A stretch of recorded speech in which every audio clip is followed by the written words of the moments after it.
Hey, this is Dave with Rough Notes Magazine. We're all about helping agents and brokers thrive, and we're impressed with what you're doing. Can we feature you and your team on our front cover? Clay, what was the feeling you first had when you found out that your agency had been selected to be on the cover of Rough Notes magazine?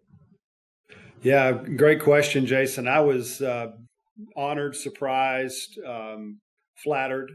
You know, I've been in the business 38 years, and Rough Notes is one of those publications that has been around the office for all of those years. Amen. And to see that we were recognized for, you know, achievement and success was just really a great honor because of the strength and history of the publication. hmm Now, one of the things I want to ask you, which I have yet to be able to ask any other agency, is tell me that feeling you had again a year later when you found out that you were actually the agency of the year for 2020 of Rough Notes magazine. Yeah, it was really, really incredible because the first thing I asked is how does this selection happen? hmm And what I learned was it was a collaboration of the agency of the month during that year, basically voting on who they wanted to nominate to be the agency of the year. And so to get the support and recognition of a group of peers, many of whom we don't personally know, was also just a great honor. And just really, really fun. And then we got to go up and meet the publisher and meet the people behind Rough Notes after that as part of the Agency of the Year process. So we've got since then, since we actually started the month that you were selected as agency of the year. So we have a lot of new people who don't always listen or don't always read the magazine, but now are starting to listen to the podcast. Our numbers for front cover is absolutely blowing up. So happy that Dave Walter, his whole crew, Christopher Cook was able to allow me to put this together or come to bring together as an idea for all of us. So in the meantime, give us that feedback. People didn't hear you last year because we didn't have it. Tell us about your agency and what it does look like. What's the makeup of it? As you know, before we actually started this, it was surprising to me some of the makeup of your Yeah, agency. of course. So, founded by my dad in 1952. Wow. And so, 72 years ago, if I'm doing the math right. Yeah. Um, I am the youngest of six kids, and this age spread between me and my eldest sibling is 15 years. So I grew up in a family where your dad was an insurance agent, and you knew he went to work every day. So he started in downtown Atlanta in 1952, mainly as a personal lines independent agent.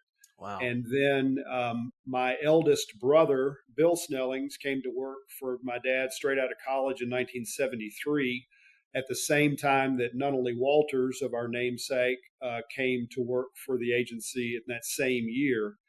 And then I joined it in 1986 when I finished college, and my sister Ann joined the agency in 1989. And so we were a family-esque business for much of those first 35 years of our existence.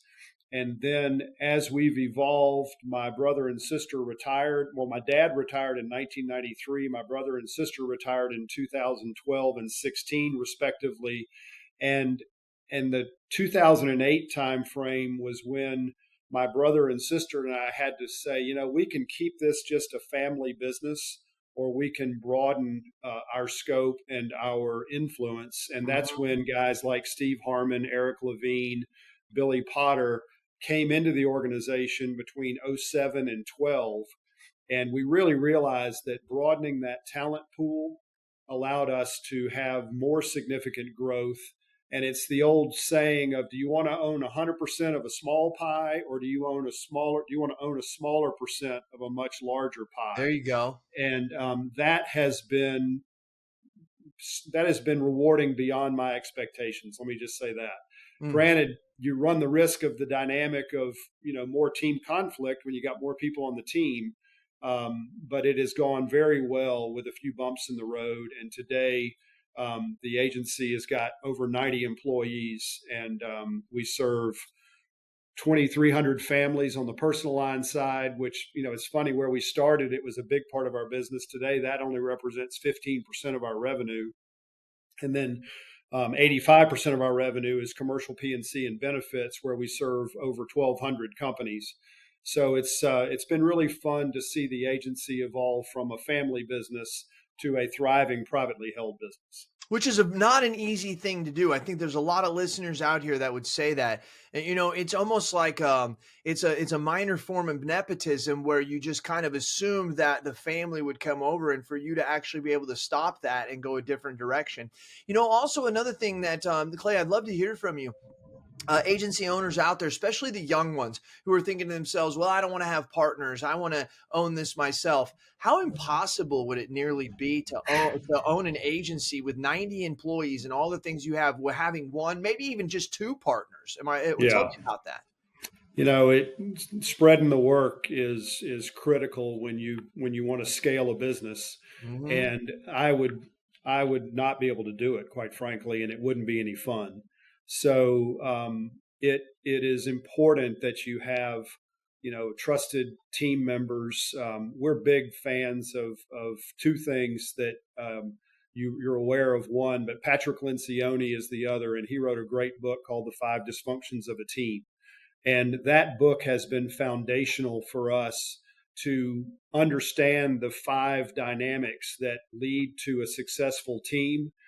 And so that's been a foundational tool that we've been using to make sure that we have as good a team structure as we can. So to spread the workload, to have roles and responsibilities of people that they understand what they are responsible for, what their role is, what they have authority for, so that we can then continue to grow and more hands making for lighter work.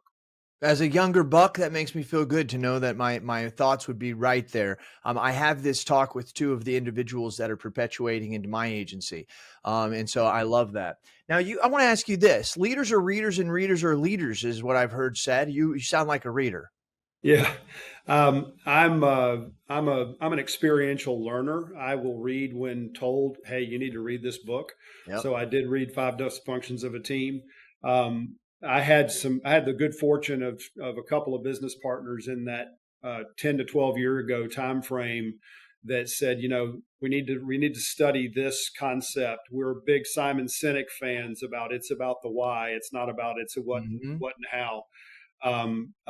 EOS and what Gino Wickman has written about how to grow a business has been critical for us, and we've been using EOS since 2013, so for 11 years. So yeah, you do need to look outside your doors, outside your walls, and listen to what great minds are saying about how to run a company and how to deal with people too.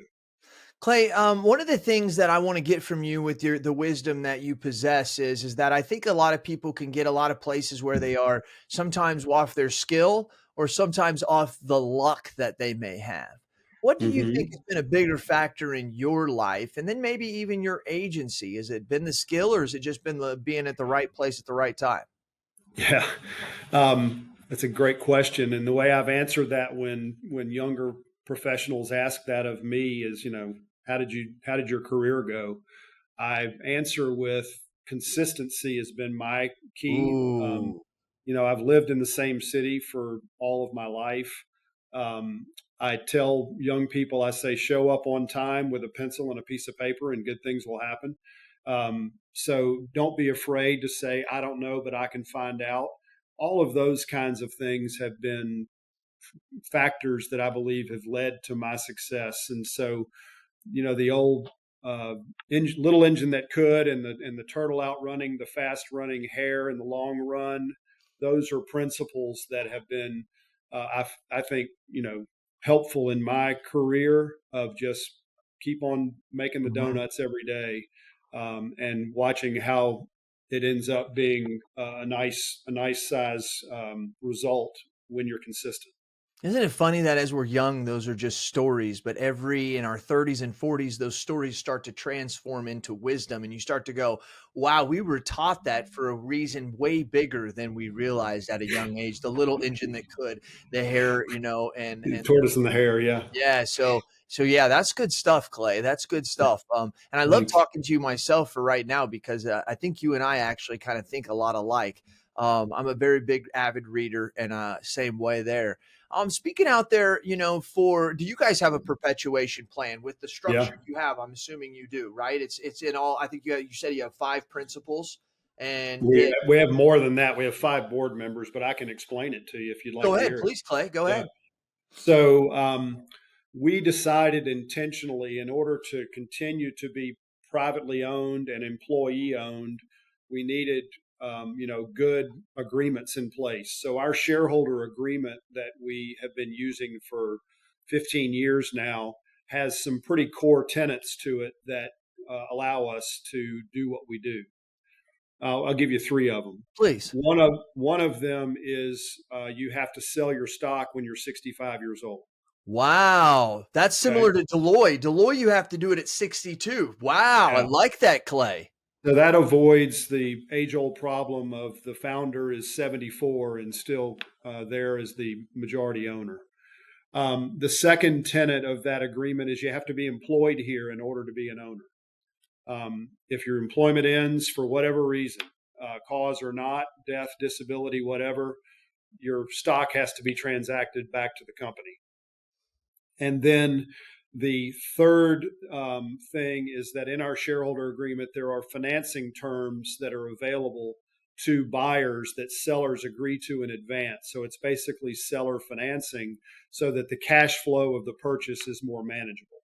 Okay. Um, and that's written in there as to the term, 10 to 12 years, and the way that the interest rate is calculated, prime plus one, et cetera, all those kind of things, Mhm. so that a buyer can look at the history of the business, look at the structure of the business, and understand that they can afford to buy the stock at an affordable price. And then the fourth piece would be we have an appraisal clause where we agree on how the business will be appraised, and we use an independent industry leader, Marshberry, for that. And that's the agreed upon price. We're not haggling about what's a share of stock worth. So all of those tenets that are in our shareholder agreement that every shareholder enters into are there, plain for everybody to see and understand.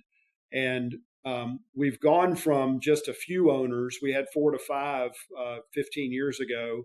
And just this past week, hot off the press, we have announced that we're going to invite, I think it's 7 new shareholders. So we'll be up to 20 shareholders in this company starting next year.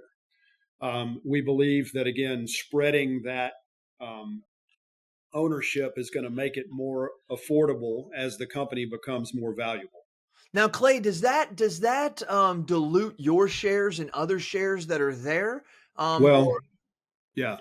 I'm sorry to cut you off, but no, yeah, no, no.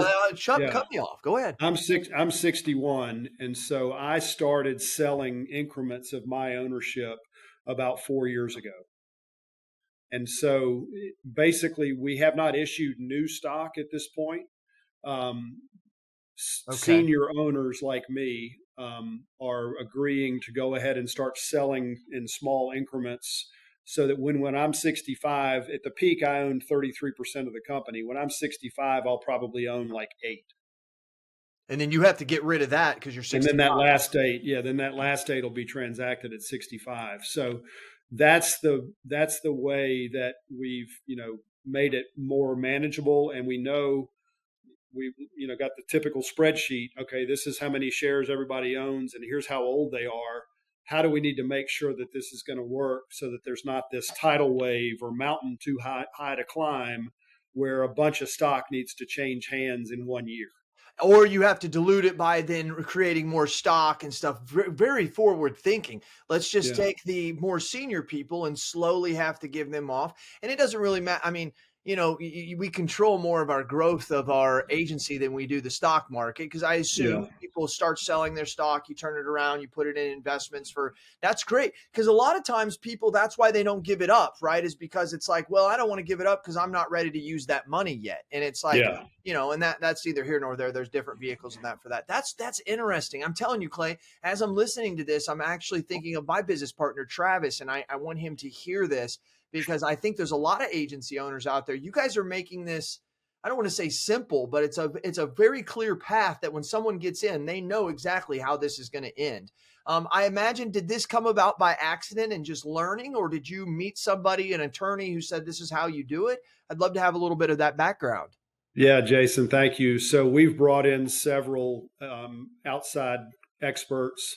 One gentleman works as a fractional CFO for us, and he has helped us model how Okay. this would work, as well as what are some of the different if seller financing was not attractive. So you have the age old situation of, Clay would really like to get his money up front, Right. right?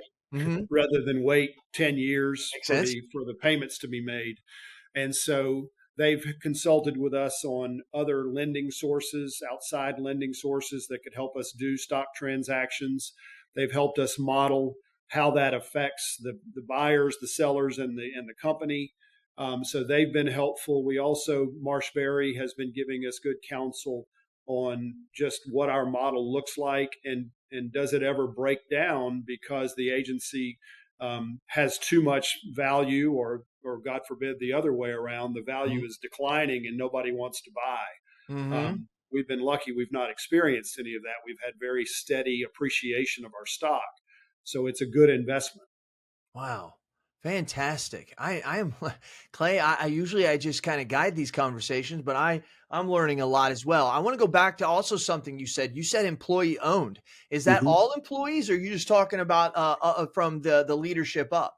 Yeah, it's not all employees. It is, as I've mentioned, 20 or so Okay. coming up. And so the other thing that I think is unique to a lot of our friendly competitors out there is many only make stock ownership available to salespeople. And they might have a formula that says if your book of business hits X, then you get the right to buy so much stock. We don't do it that way. The board decides who is invited to be a shareholder, and the key factors are more about alignment and about, is this person so critical to our future from a leader, from a contribution standpoint, that we want to give them the opportunity to be an owner of this company rather than just an employee.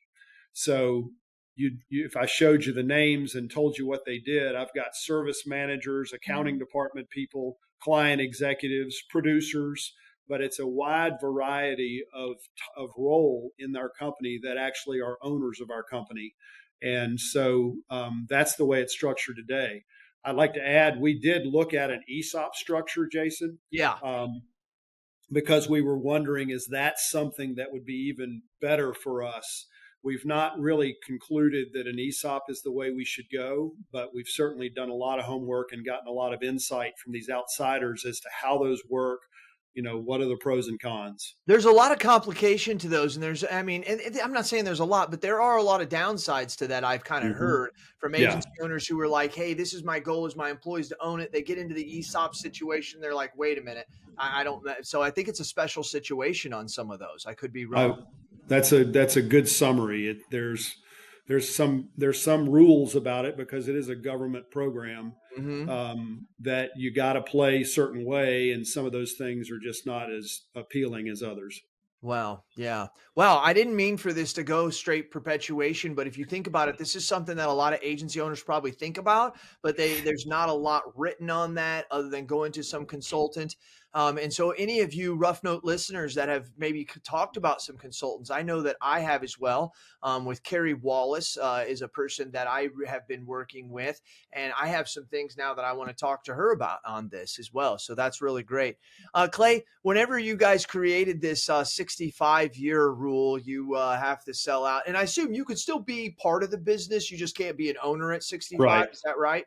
That's Um, exactly right. didn't that seem so far away, Clay? Yeah. I jokingly I jokingly and frequently say I still think I'm one of the young guys. So, 38 years later, I need to face the fact that I'm now one of the old guys. But yeah, it doesn't seem like that would ever come to pass. And it's kind of like when you start making that contribution painfully to your 401k plan when you're 24, and you're like, I'm not going to see this money for a million years. Well, that time is here. Million years is here. That's right. Yeah. That's exactly right. That's exactly right. So, what would you say is probably your biggest strength of your agency? Yeah, I'll try not to be cliche and say culture, but I will say I believe that the EOS system is our biggest strength. As I mentioned earlier, we started using EOS in 2013, Oh, and wow. I was the CEO at that point.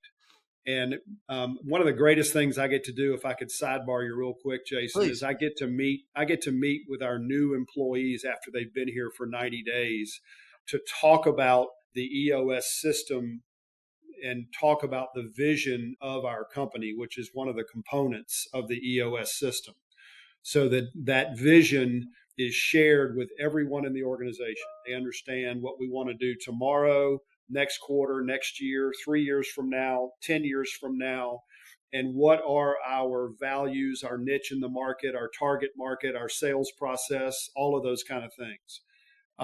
And so the the strength of EOS for us was because you learn from failure, right? So Hmm.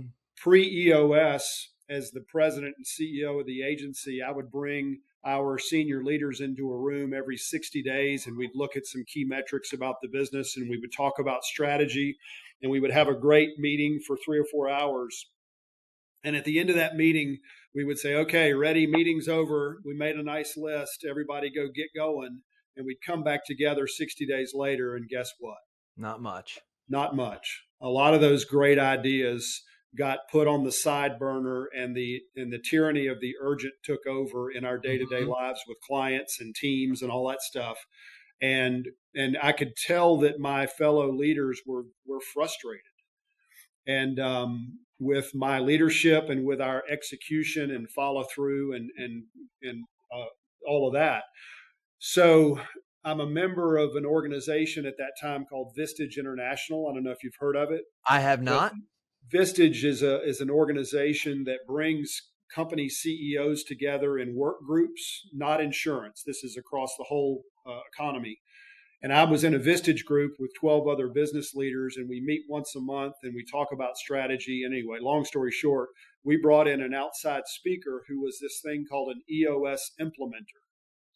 His name's Okay. Walt Brown. And I heard the EOS story, and having come off this recent experience of we're not really following through like we could as a leadership team, brought that idea back to my group and said, guys, I think this type of a platform may help us be a better company.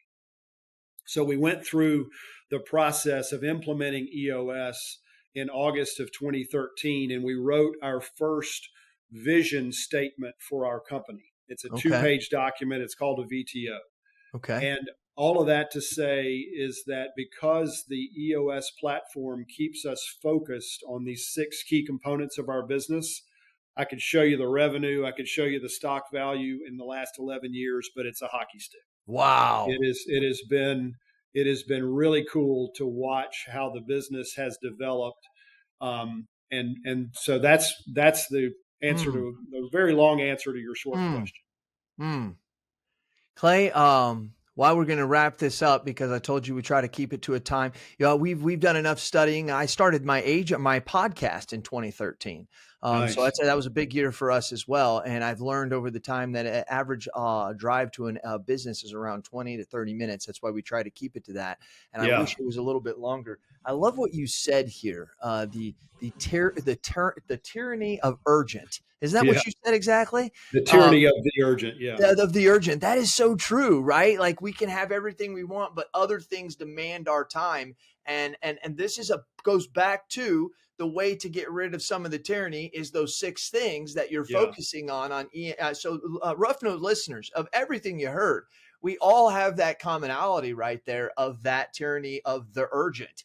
And one of the ways to do that, it helps us focus on certain things. Now, the ENS is a lot more to that. But I think that a lot of agency owners, Clay, could just kind of come up with 3 or 4 things. We talk about goals, we talk about what is it, core values or whatever, Mhm. which EOS is a little bit different than that. But that's good stuff. The tyranny of the urgent. I'm telling you, it just hit me because every agency owner encounters that. So yeah. Yeah. Clay, anything you want to say? You've given us so much information, but wrapping up, any last things that you may want to speak to the industry, to however you want? Boy, thanks for having me. Yeah. This has been fun. I love talking about the industry, talking about the business, and as my young people in this organization might have a chance to listen to this later, just the the themes of the consistency is going to bring Mm. success. The EOS platform of focusing on the 6 key components of your business is going to bring success, and that forces you to get out of the tyranny of the urgent. As we all know, we're all in the business here. Our market goes through these cycles, and this is a tough one with the P&C business being in a hard Mhm. market cycle. So we're delivering a lot of bad news every day, and that's hard. But that will change, and just hang in there. Yeah, it sure will. Clay, you should write a book called "The Tyranny of the Urgent." I think and I think that resonates with every business owner, right? Yeah, It sure really does. does. That's how we get distracted. So that was amazing. So I really want you. Thank you very much for your time. My And, pleasure. and Rough Notes listeners, when you really think about it, I know that agency owners out there, including myself, we always say, if I had more time for this, if I had more time for that. One of the things that I learned about COVID is I saw a lot of agents start to do things that they always said they wanted to do. And it actually made me realize that agency owners aren't just necessarily making that as an excuse. It really is the truth. And I think if we go back to that, it is that tyranny of the urgent that really takes our time. I think we all have our best intentions, but it does take that time. And it's really cool. Make sure that you pay attention to people like Clay. And I love the fact that one of the things I could hear about him the most and his business is unselfish. There's a lot of saying it's hard to sometimes say, hey, I could have all of this, or I could have a smaller piece of all of this, right? And it really, really takes a lot. And a lot of times people don't even want to have business partners, let alone try to have multiple business partners. But I think there's a lot to learn. And I think if you go back, loyal listeners, Rough Note listeners, and you look at this last year of 2024, I think the message that Clay has been very, very consistent through a lot of the agencies and their stories. Consistency. I have said this forever. Consistency is the thing. Once again, the tortoise and the hare, right? It's just the fact that he just kept going is what got it. And I think that's been big. All you Rough Note listeners out there, thank you very much for listening to us. It has been a full year. You're going to be hearing this. This is in January of 2025, but I'm recording this in December. It has been our first full year of Rough Notes front cover podcast. Actually, it's front cover a Rough Notes podcast. I am really, really glad that we created this. Clay, I get to meet people like you once a month, and it's one of the reasons why I just love this industry. I call it, and I'll say it again as I end, this is the greatest industry God has ever created, and I'll stand by that until the day that I am not here anymore. And in the meantime, all you Rough Notes listeners, thank you for giving us your time. We could not do what we do without you. Thank you. Thank you.